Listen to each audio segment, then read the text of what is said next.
Good morning, everyone. Good morning. So we're going to go ahead and get started. So we'll ask one, continue throwing in the chat what your end of summer plans are, also what companies you'll be representing, and you can place yourselves on mute. And I think we're ready. So welcome to our Leadership Green Room Microlearning.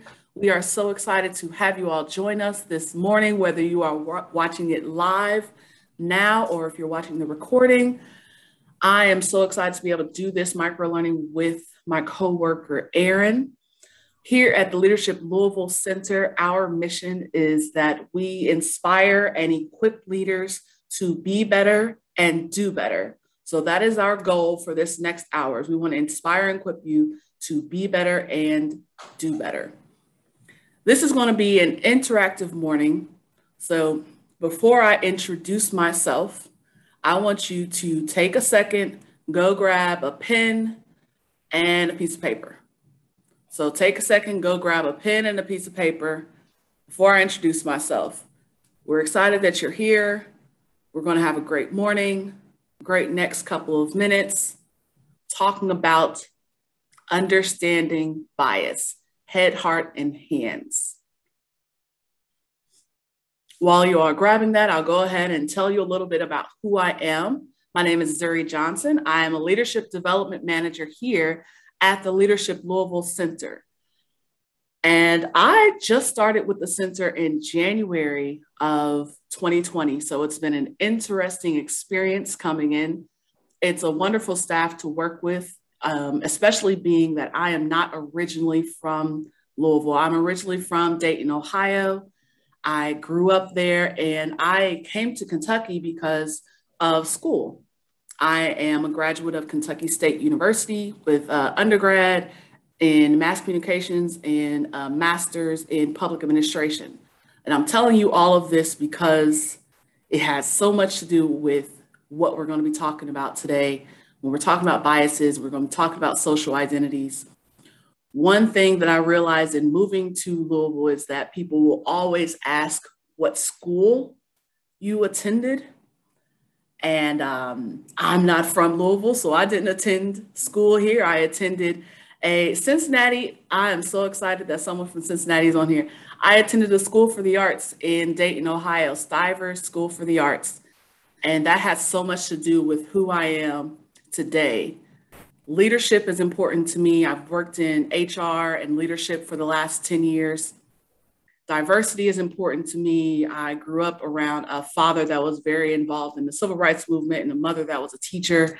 And of course, they both went to a rival college, Central State University, while I attended Kentucky State University. And creativity is important to me. I grew up around the arts. So all of these things kind of make up who I am. Now, you'll see more of that and you'll hear more about that throughout this presentation, but I just wanted to let you all know that you're getting a lot of layers today. Erin, I'm just excited to be able to do my first microlearning, but I want them to take some time to think about what the layers are to who they are. So if you want to go to that next slide, I know they've grabbed their pen and paper now. So I want you all on your pen and paper, with your paper using your pen, write down 5 responses to complete the statement, I am a whatever.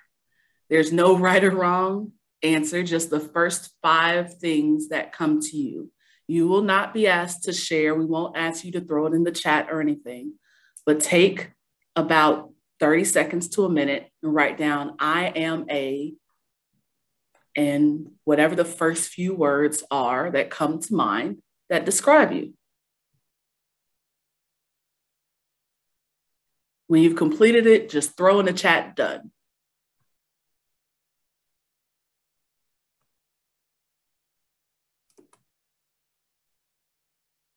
All right, I saw 5 dones, so we're going to move on. Erin, tell us a little bit about you. Thanks, Zuri. I'm really excited also. My first microlearning on this side of the microlearning. I've attended many over the last couple of years here at Leadership Louisville Center. So my name is Aaron Miller. I am the Director of Community Leadership here. And I actually just celebrated my 10-year anniversary. So I've been with the center for quite a while. It's kind of funny, as Zuri was talking about her path, mine is almost the exact opposite, because I've lived in Louisville my entire life, except I went to school in Ohio, in Dayton. So I actually, she moved to school to come to Kentucky, I went to Ohio to go to college at the University of Dayton. Actually, not born in Louisville, though. My folks are both from different small towns in West Virginia, and I was born in West Virginia and moved here just in time to start first grade, but I've kind of been adopted. I've been here long enough to go to high school here. So when the where'd you go to high school conversation starts, I can usually dive in and participate with that too. And I've jotted down my 5 things, and I know we'll talk about that a little bit later, but we are ready to share a little bit about bias. And this presentation is Understanding Bias, Head, Hands, and Heart. We'll explain what the head, hands, and heart part is in a little bit. This is actually a piece of a larger presentation from the Center for Creative Leadership. It's called Beyond Bias, Move from Awareness to Action. And we're actually, Zuri and I are going to be leading that as a full day next month. We'll tell you more about that later on. This is just kind of a taste today. But this talk is perfect for those who are beginning their exploration of bias and how biases impact your daily lives and how social identities interact with biases and often negatively impact the worlds around us, and strategies to overcome that. That's one thing that this course, this brief version and the longer version, will get into a little bit of how do we not just understand bias, but how do we start working through and try to break the habit of bias. So this is a little bit of a 101 on bias. If you've taken a lot of extensive DE&I trainings, this is more at the 101 level, but we hope you'll still have a fun conversation with us here and learn a little bit and learn from each other over the next little bit. So we're going to start off, and this is a participatory training. So the first question is, and you're going to use the chat for this, think of a time you saw someone come late to a meeting. And just off the top of your head, why did this happen? Put it in the chat. Why was this coworker late for a meeting?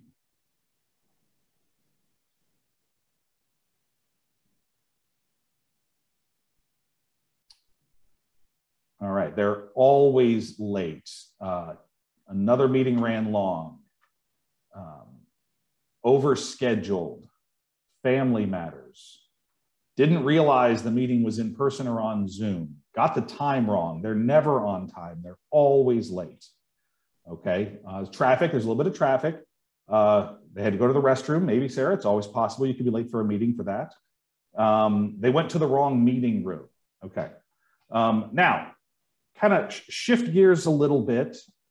Hold on, they're still coming in. They forgot they were on a call, so they prioritized a call over coming to the meeting. So just think about, as you're reading that list, as you're looking through that list, think about what themes and patterns you're seeing. Now, I want you to think about the last time that you were late to a meeting. Why were you late to the meeting?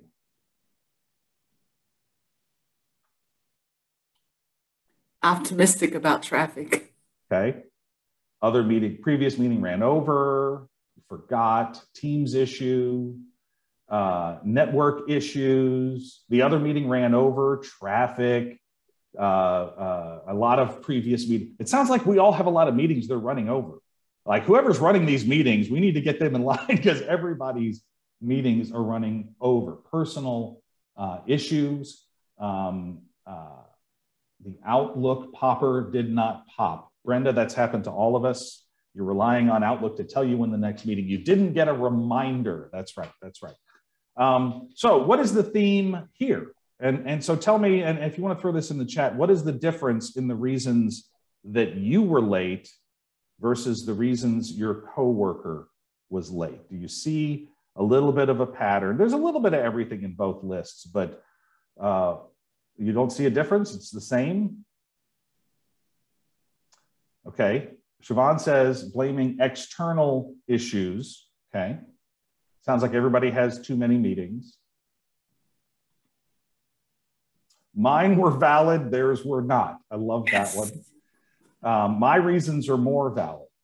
The difference and the way your brain, if you look back at the list of why your coworker was late, it's typically because they made a bad decision. It is because they are always late.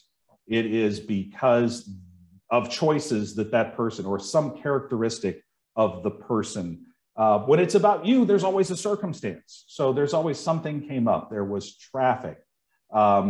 There's some situation. So when it's external people, we tend to blame the person, but when it's us, we tend to blame the situation. And this is just an example of a type of bias. So people tend to draw inferences about a person's unique and enduring dispositions from behaviors that could be explained by situations in which they occur. And this is called a correspondence bias. It's a type of bias. Most of the time when this happens, it's because you have incomplete information and your brain just kind of fills in the blanks with assumptions. It is natural. It happens all the time. It happens to everybody.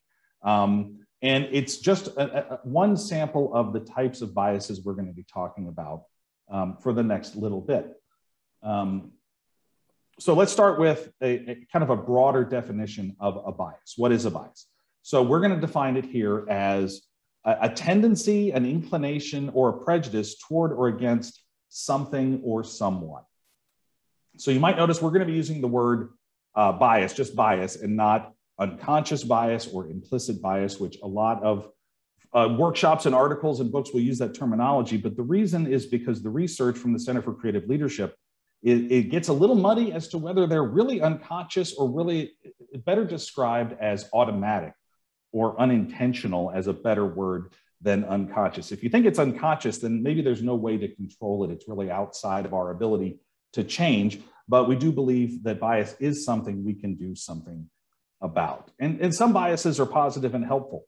You will have a bias against dangerous things. If you're hiking and you see a snake, you're not going to stop and try to process what kind of snake it is and whether or not it might be deadly. You're just going to immediately take steps the other direction, maybe run, but your brain just takes a shortcut and says, snake bad, run. And that's right, Amber says run, same thing, bears. So there's biases that can be very, very helpful. And we use them to make sense of an overwhelming amount of information. And Zuri's going to get into a little bit more of the neuroscience here in a second. But a lot of biases that we have are based on stereotypes rather than actual knowledge of an individual or a circumstance. So there's a lot of assumptions. There's a lot of shortcuts that we're making, and they can result in prejudgments. And a lot of times this can have negative consequences. So the important thing, though, is to realize that when it comes to biases, we think that we are being objective, but you may already be noticing that a lot of our experiences and beliefs and behaviors are all filtered through how we see the world. And so it's really important to a little bit understand how this is happening. So I am going to throw back to Zuri. Actually, you know what? Before I throw back to Zuri, let's go real quick. Look at these 4 pictures in the chat. What do you see? Real quick. What do you see in these 4 pictures? Throw it in the chat. I'm going to throw it back to Zuri to help interpret. Aaron, they're giving me exactly what I was looking for. We have a bias towards faces. Looking closer at these, it's wood, it's a smile, it's metal. It looks like some sleeves that are actually rolled up, but we have a bias towards faces. And this is because this is actually a survival instinct that we have. We look for a face out of a survival instinct, and it's because we want to recognize and interpret faces. We're trying to see, are these faces friendly or are they an enemy? Are they familiar or are they a stranger?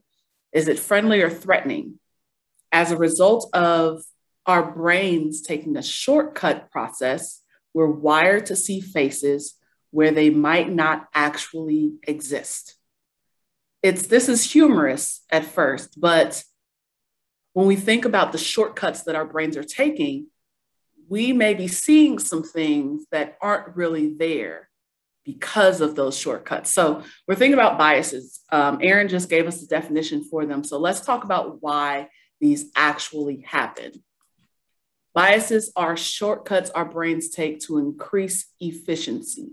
Think about, has anyone here, and you can just throw it in the chat, has anyone here taken a drive home and you didn't actually even have to think about where to turn left, where to turn right, where to go straight, any of these things? After a while, you just suddenly are home in your parking lot or in your driveway and you forgot it just happened to me this morning on my way to work, because our brains have developed these, yes, and it's dangerous, very dangerous.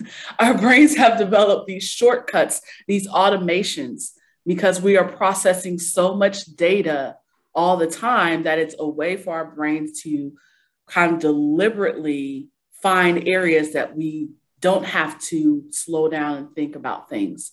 We're making decisions and solving problems is only part of the things that our brains are doing. We're trying to reach these answers quickly. We're trying to be expedient. We're trying to be efficient. It's a natural part of our brain. But if we look at the brain itself, there's the Nobel Prize winning psychologist, Daniel Kahneman. He says that we have these two systems that are at work in our brain. And system one is the limbic system. This is where we have those gut reactions. This is where we're going into this autopilot type of feeling. We're going into that fight or flight situation. That this is where those decisions are fast and they're easier to access. Evolutionarily, this system is about keeping us alive. So it had to move fast. It's focused on whether we need to fight or flight from a dangerous situation. If you've ever touched something hot and your body automatically snapped back from it, that was your limbic system at work. Those decisions that are made here tend to be rapid, they're fairly automatic, and they don't take a lot of time, they don't take a lot of effort to make that decision. If you see your child possibly about to fall to the floor, a lot of times your body is reacting to go reach and grab them, to hurry up and try to catch them. That's that gut reaction. That's something that's happening within the limbic system, system one. Thank you, Diane. That's an awesome statement you made there.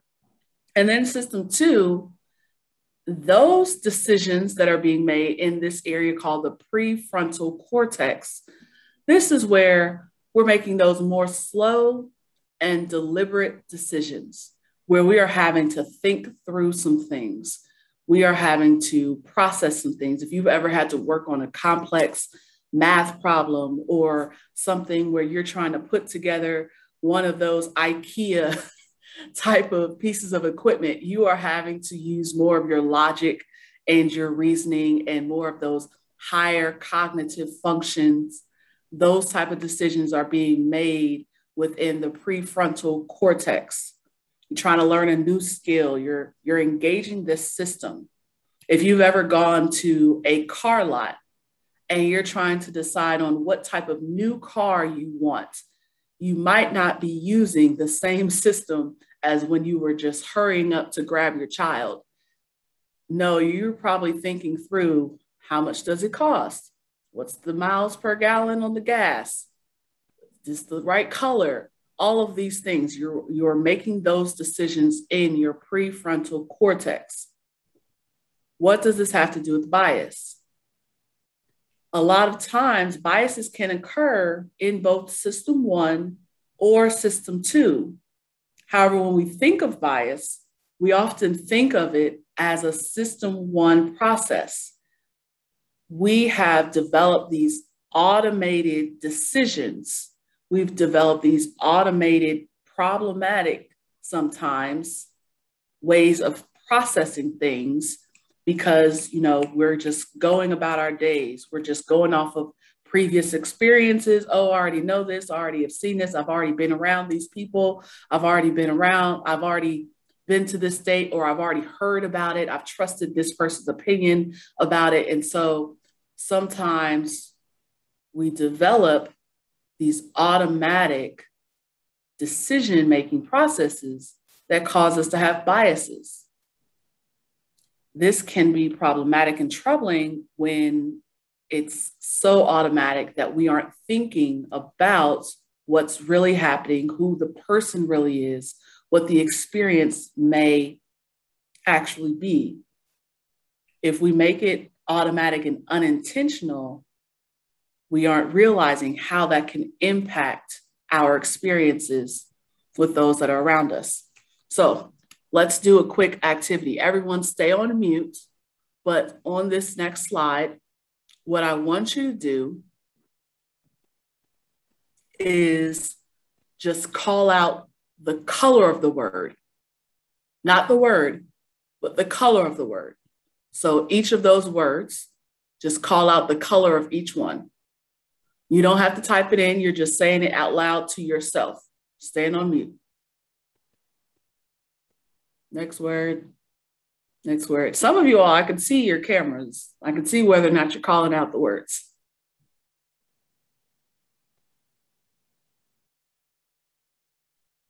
Shamel, you cheated. You wrote the colors in the chat.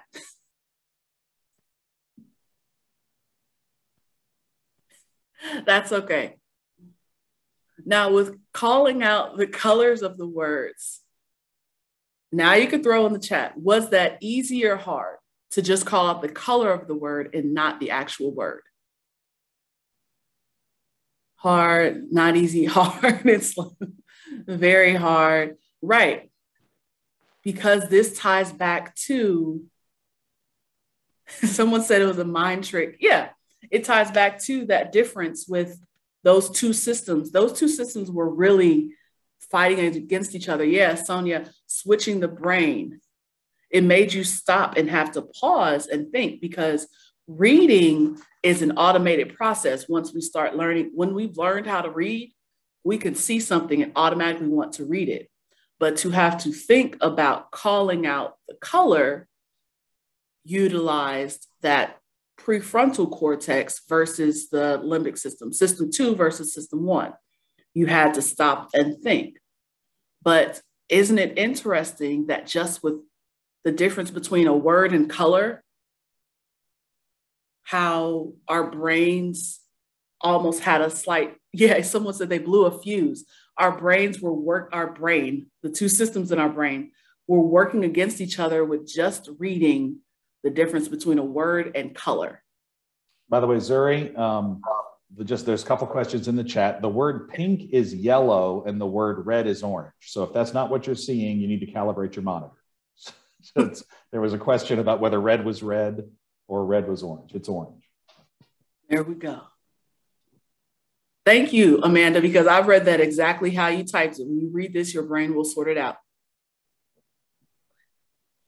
But as we are realizing that these systems, so many of them, that the limbic system is automated, and if we realize that that can cause us to move in bias, we have these automatic things, then now we're going to look at this head, heart, and hands model that you all came here for. Bias and social identity. We've learned now that we lean towards biases, sometimes out of instinct, sometimes unintentionally. But what happens when those are tied also to social identity? So looking at this, at the top, you see the head. Stereotypes. Stereotypes come from generalized beliefs about groups and their members. You have this generalized belief that French people are romantic. And so now you just believe, like every time you just think about France, you just think, oh, it's probably this romantic place to go. Everyone there is just so in love or talking about love or all of these things. You've created this belief in your head. But what you've really created is a stereotype, whether you have actually been to France or not.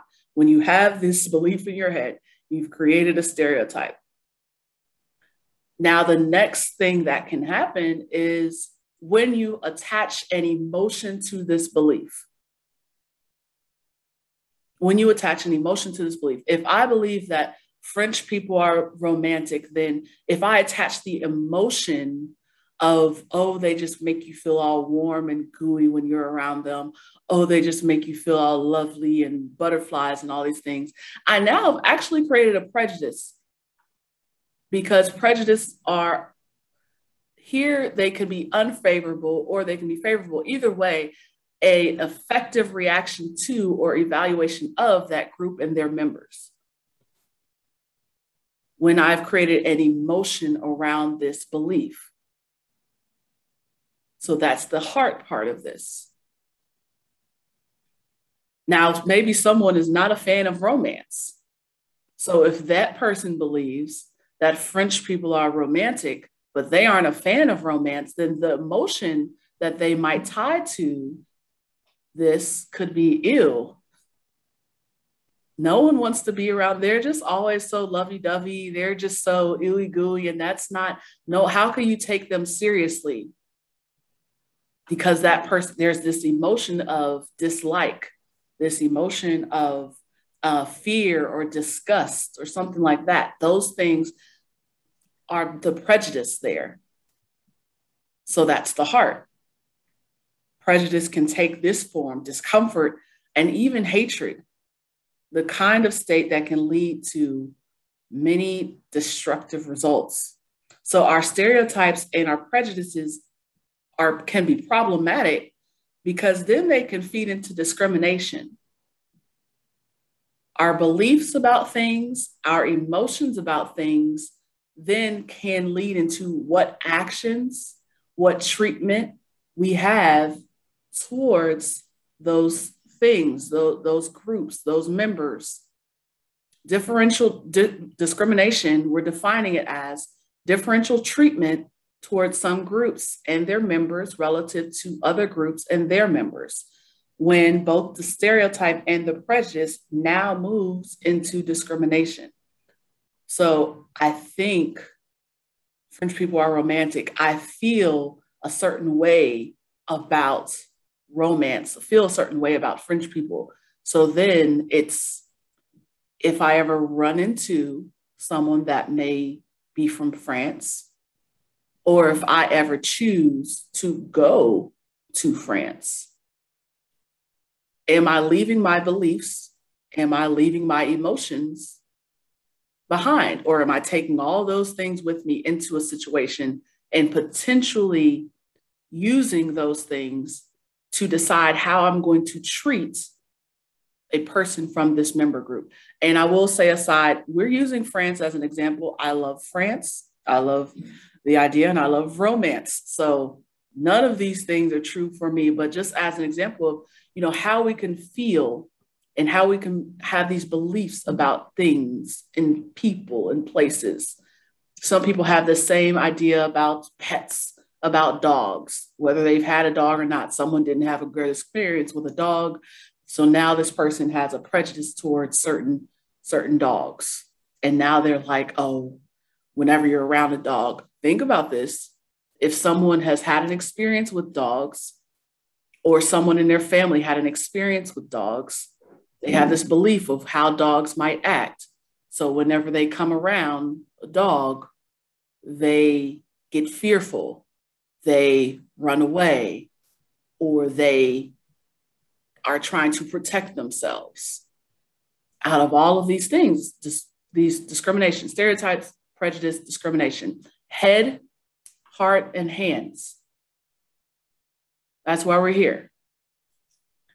So those are ways that we can have biases. But now what happens when we also tie, like I said, those social identities to them?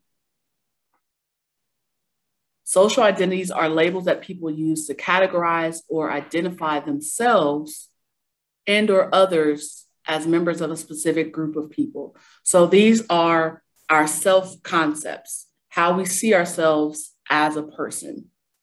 We have personal attributes we use. I'm tall, I'm very conscientious, I'm this, I'm that. But social identities influence our values. Wow, someone said, I feel like I experience bias as a parent. That's interesting. That parent part is seen as a social identity. This, our identities influence our values, the stories that we tell ourselves, tell about ourselves and others, the things that motivate us towards action. Earlier, I told you that I am originally from Ohio. My father was the NAACP president in Ohio. My father is going to be 83 years old this year. So he grew up in the civil rights era. So his experiences of the world influenced his values. They influenced even the social identity that he chose for himself. And then for me to grow up with him means that some of those things had the opportunity to influence how I see the world. They had the opportunity to influence how I made decisions in the places that I might go. Common social identities, as we're looking down this list, they include ethnicity, race, nationality, gender, sexual orientation, religion, political affiliation, professional, relationship status, age, generation, class, socioeconomic status, ability and disability. All of these things we may choose to identify, and these things may be of value to us. They are powerful because as humans, we categorize ourselves and we categorize each other into these groups. These often lay the foundation for bias, stereotypes, and prejudice. It often also serves as a catalyst for motivation, for feelings of action, feelings that we desire to mobilize or speak out or organize based on these social identities that we may have. They can help us spot situations when actions and decisions may be rooted in bias, or when we are unintentionally shutting down diverse perspectives. There's a lot of good discussion. There are so many things I could pick up on the chat here, but we would be here for forever. But if you do have questions, and I will come back to some of these comments, please continue to throw those things into the chat.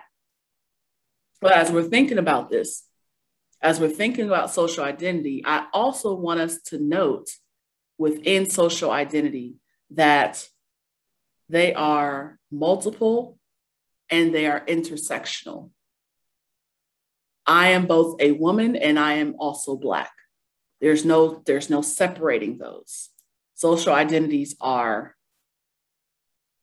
personally important. Aaron, and they'll see this on the next slide. We have multiple social identities. They influence and they shape each other. And then different combinations of these shape our experience. Because while I grew up with a home that could have been filled with the civil rights era of the 60s and the 50s and the 70s and the 80s. I told you my father is going to be 83 this year. But I also am a millennial. So my experiences of the world are slightly different. So those are personal experiences, personally important. These society influences these social identities, and they matter and they have meaning. Some have a bigger impact on how others interact with us than others. Some are also often the basis for in-groups and out-groups. For in-groups and out-groups, you can see this if you just go to an event and you see who might be hanging out with each other by accident or intentionally. And it's not necessarily this race is hanging out with this race. It's almost like high school. Oh, the jocks are sitting at this table. The artists are sitting at this table. The math people are sitting at this table. We create these in-groups and out-groups because of these social identities. And in those spaces, sometimes it's not even thinking about what we generally think about, an ethnicity or race or whatever. It's that you knew how to solve this calculus problem, so I feel like you fit within my in-group. And someone else doesn't know how to solve the problem. But these social identities are shaped by society. They are dynamic. and they are contextual. And when it comes to these identities, it's important to consider the whole and how these things interrelate. So that's one of the reasons that we had you engage earlier in that listing exercise, which we're going to come back to here in a second. But as we look at that circle, when we're looking at the head, heart, and hands, I hope that we can acknowledge that we may have developed certain beliefs about groups and their members. And it's not just a belief because, oh, I saw them as this thing. Oh, I saw them as a part of a certain race or a part of a certain this or that. Someone in the chat mentioned a parent. Someone else may talked about vaccinations, whatever, all these different things. We developed biases that are also connected to social identities. And we can fall within when we have stereotypes, when we have beliefs about a group, and then we have an emotion about that group. That heart part comes in where we might have an unfavorable reaction to or evaluation of.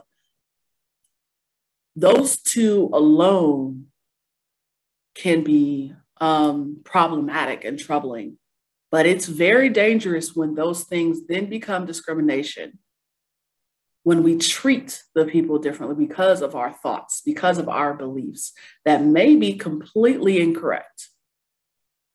So I want to pass it to Aaron because Aaron has some a tool that'll be helpful for us. All right, thank you, Zuri. I want to revisit, actually first, before we revisit our activity earlier, I want to talk more about how that connection between bias and social identities can play out. And one thing, I think this even came up in the chat, it starts at an early age, and you do pick up on the biases, on the stereotypes as you are growing up, influenced by the people around you. And a lot of times you're not even 2, 3, 4, 5 years old, and you are developing these shortcuts from observing, from hearing things in your home, in your school, in your family, in your culture. And these all stick with us. Our predominant culture impacts how bias plays out. Remember, I said my parents are from a small town in West Virginia, 2 different small towns, and that's where I was born and spent the first few years before coming to Louisville. So I spent summers back and forth. And think about the biases you as a city dweller might have towards people in small towns. And think about how that might have shaped your opinion of people that dwell outside of the big cities. And those of you that are from small towns know that small towns are not one thing. There's every size imaginable, and there's different cultures and different opinions, and they're not this monolithic thing. But folks that live in small towns often have a stereotype about cities. And so these types of dynamics, again, they start when you're very, very young. They're shaped by your environment and by your culture. It does, as Zuri was talking about, it creates in-groups, which therefore, as a byproduct, you're creating out-groups. And we tend to look and act more favorably towards our own in-groups. Look at your social media page and see what kind of, how many of the friends you are connected to share a great number of your social identities.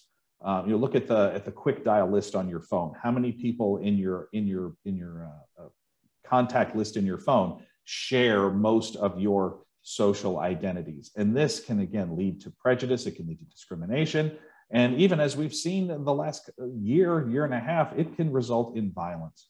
I mean, more than the last year and a half, but I think there's been a spotlight on it in the last year and a half. And the way we see ourselves and perceive how others see us can impact our self-image. It can have an effect on the way we relate to others. And of course, these biases are also infiltrating our systems. So lots of negative consequences come when biases have impacted the HR systems at your company, educational systems, the justice system, government policy. I mean, we could do a graduate level course. I'm sure there is one with someone more qualified than me to talk about it, about how bias and how prejudice has infiltrated systems and has had very, very negative consequences. So I want to revisit activity at the very beginning. We said we don't want you to share, and we don't, but we had you try to summarize yourself in 5 statements. And I want you to think about how it makes you feel to summarize your identity in this way, because that's the way a lot of people in the world summarize each other. Zuri, did you want to share did you already share your 5? Oh, no, I'll share. So my 5 were: I am a Christian, I am a woman, I am Black, I am a leader, and I am a creative. And the 5 I put down is: I am male, I am straight and cisgendered, I'm married, I'm Generation X, and I'm white. And the white came last for me because I grew up in the East End of Louisville, predominantly in a white neighborhood, and went to school with kids that mostly looked like me. And that did not really affect my early building of stereotypes. I had to develop in adulthood a lot more understanding of people with different social identities. And so there was someone in the chat, I think, had a very interesting observation too about how they moved to this country and were forced to pick a race, and that's not really a thing that happens everywhere. It's kind of an American thing that we create these subdivisions. So just spend a few minutes and think about how it feels to summarize yourself, and how we've created this world where we view each other through the very limited information we get from seeing you, from putting you in a box, from making assumptions. And what are all those things people miss if they don't take the time to get to know you? You all don't know that I'm really bad at playing guitar, but I still like to do it sometimes. And when nobody's looking, I have an Xbox at home and I have a 12-year-old, and sometimes we get together and just destroy aliens in playing Halo or something, right? Like, you might have assumed very different things, but it's when we take the time to get to know each other that we can start to break through biases and really get to know individuals. And that's kind of the point of this presentation, is to talk about what biases are, and let's understand, and let's talk about that head, heart, and hands model and how they're interrelated. But also, what can we do about it? Because if it's not totally unconscious and irreversible, then how do we start working on our biases? And research is showing bias is a habit. So you can think of it in that way. There's the Prejudice Lab at the University of Wisconsin is defining these habits as a more or less fixed way of thinking, behaving, and feeling acquired through previous repetition of a mental experience. So if you start to thinking about bias as a habit, then you can start to understand how to do something about it. So we've all got habits. I mean, think maybe you smoke or used to smoke, you bite your nails. When's the last time you stood in line for something and didn't look at your phone? Like, try it. The next time you're waiting for something, try not to look at your phone. You can't. It's a habit. You pick it up, you're checking. I daily look at my phone when I have no need to. It's just a habit. I have a jar of peanut M&Ms on my desk, okay? And my pretend like this jar is here so that when my coworkers stop by to see me, there's like a little snack and it kind of lures people in. But I totally reach in there, and there's a scoop, by the way. We keep it clean. There's a scoop. I take a scoop of peanut M&Ms every afternoon, maybe around 3 o'clock. I don't know that I made a decision to do that, but it's just something that I have this habit of doing. And we do know that when you create these habits, it becomes a system one process, right? It's something you don't spend a lot of time thinking about. It's just something you do, very little thought or effort involved. And so that's one of the reasons they're so hard to break. It's the repetition. It creates these pathways in your brain. They get reinforced over time. They get easier and easier to do. And then once these certain pathways are built up, they become the default. They're system one, and you really have to engage system two in order to overcome. But the good news is you can do it. You can build pathways. We have all broken habits. We have a lot of tips in the full course on this, but I wanted to share the one to me that I think it's fairly obvious, but it's also very achievable and very doable. So it is called contact. So not too shocking, the best way to break biases is to get to know people from different social identities and start to build these pathways. So the best way to challenge assumptions is to increase our interactions. It's because when we lack first-person exposure is when these biases happen. It was interesting. There was talk in the chat, and I'm not caught up on what's going on in the chat right now, but about vaxxing and non-vaxxing as a social identity. And I bet you have biases already, whichever side of that you're on, and it's based almost entirely on stuff you read in the comments on Facebook. And you probably in your mind have a picture of what an anti-vaxxer is. Have you sat and talked to them? Like, there's a lot of complexity to these issues that are going on in our society, but it's so easy to summarize and make assumptions and fill in the blanks.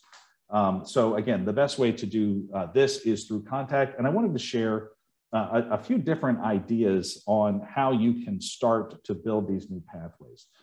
The first is really by gravitating towards people who aren't similar to us. It's that in-group bias. So how can we increase exposure to the out-groups? How can we engage more frequently with people who are different than us? And the first and easiest is books and articles. So step one is read books by people with different social identities, learn more about them, learn more about history, hear about experiences. And I bet if I said, hey, in the chat, throw a book in that you've read that really helped increase your understanding of a different social identity. And we're using very broad language here because we're talking about every type of bias you can imagine, not just race.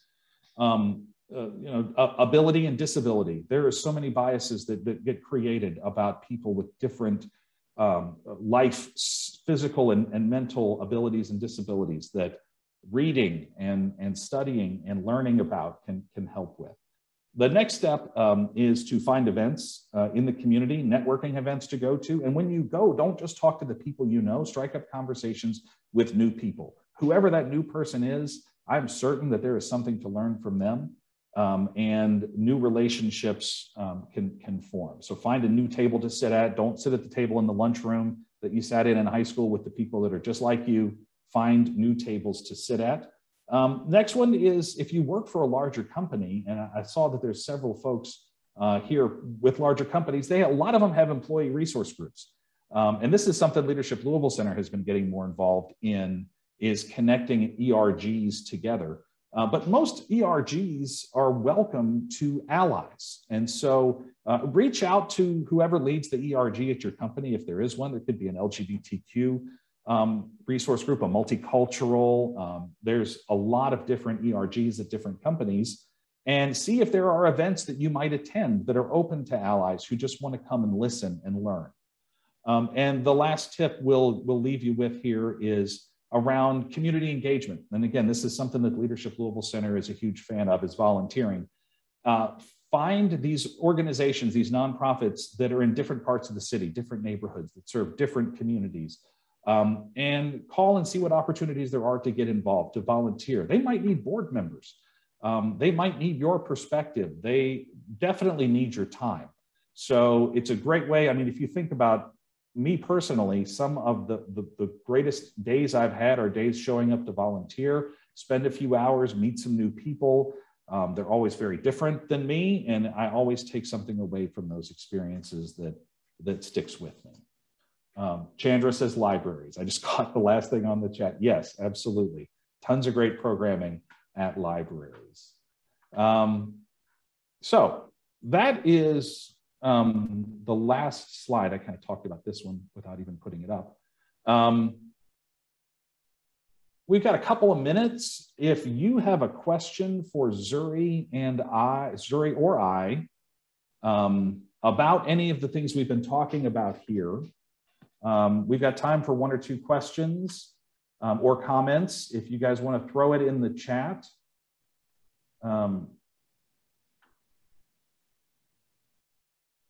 There was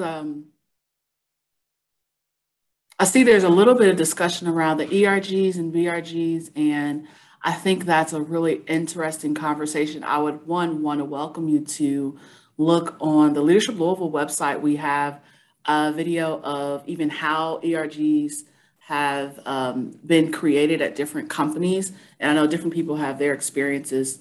I would want to note that I believe those groups, the need for the groups is because when we're talking about bias and social identity, we never want to assume that an identity is unimportant or that someone doesn't bring their social identity with them to work. And so sometimes those groups may provide different individuals to fully walk in their social identities at work, where some places may not recognize those identities. Difference between ERG and BRG: ERG, Employee Resource Group; BRG, Business Resource Group. Some of them may be referred to as affinity groups also. They're fairly interchangeable terms, right? Yes, depending on what the goal of the company is when using them. They create a sense of belonging for those employees, just allowing people to be able to bring and be their full selves at work. Network resource groups: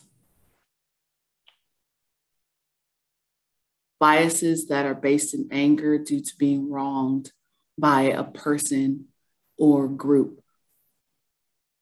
I think that recognizing that whenever we encounter a person or a group that represents that individual or whatever that group was, and being mindful of not allowing that to hinder your experiences with anyone else that may be a part of or look like that person or group.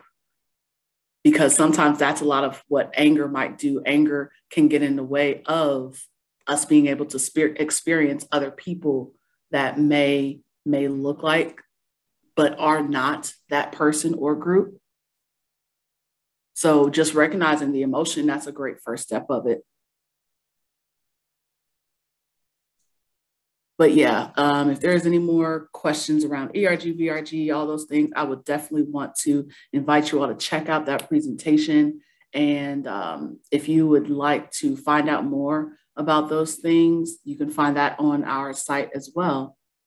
There was a question about, can we share the slides? Unfortunately, we can't, but there will be a video of this available.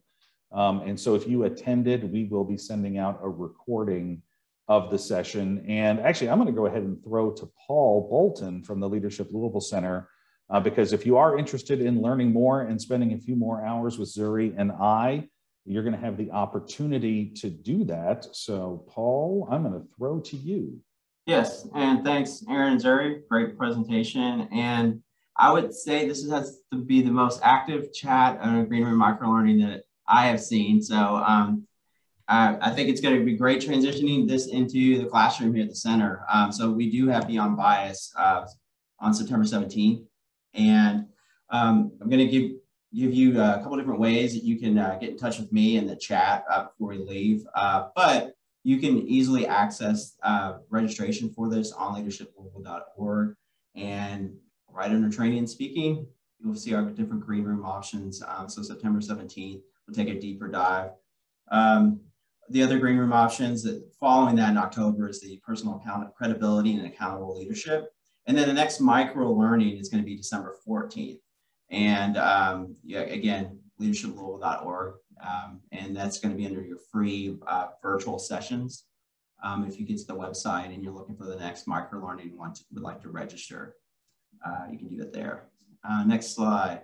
All right, good news. We are going to have a great luncheon in October 5th. And October 5th at the Norton Healthcare Sports and Learning Center. And the keynote speaker is the CEO of Track and Field.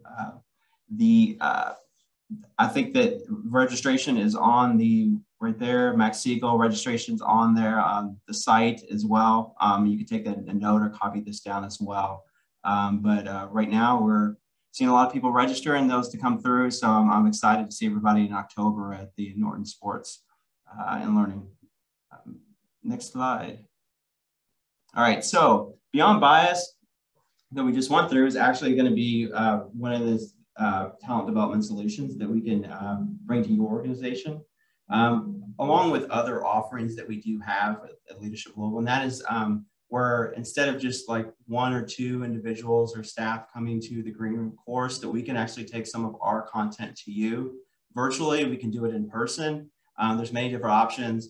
And when you're going over those options, do not go over them alone. That's when you call me and we can talk about some different things.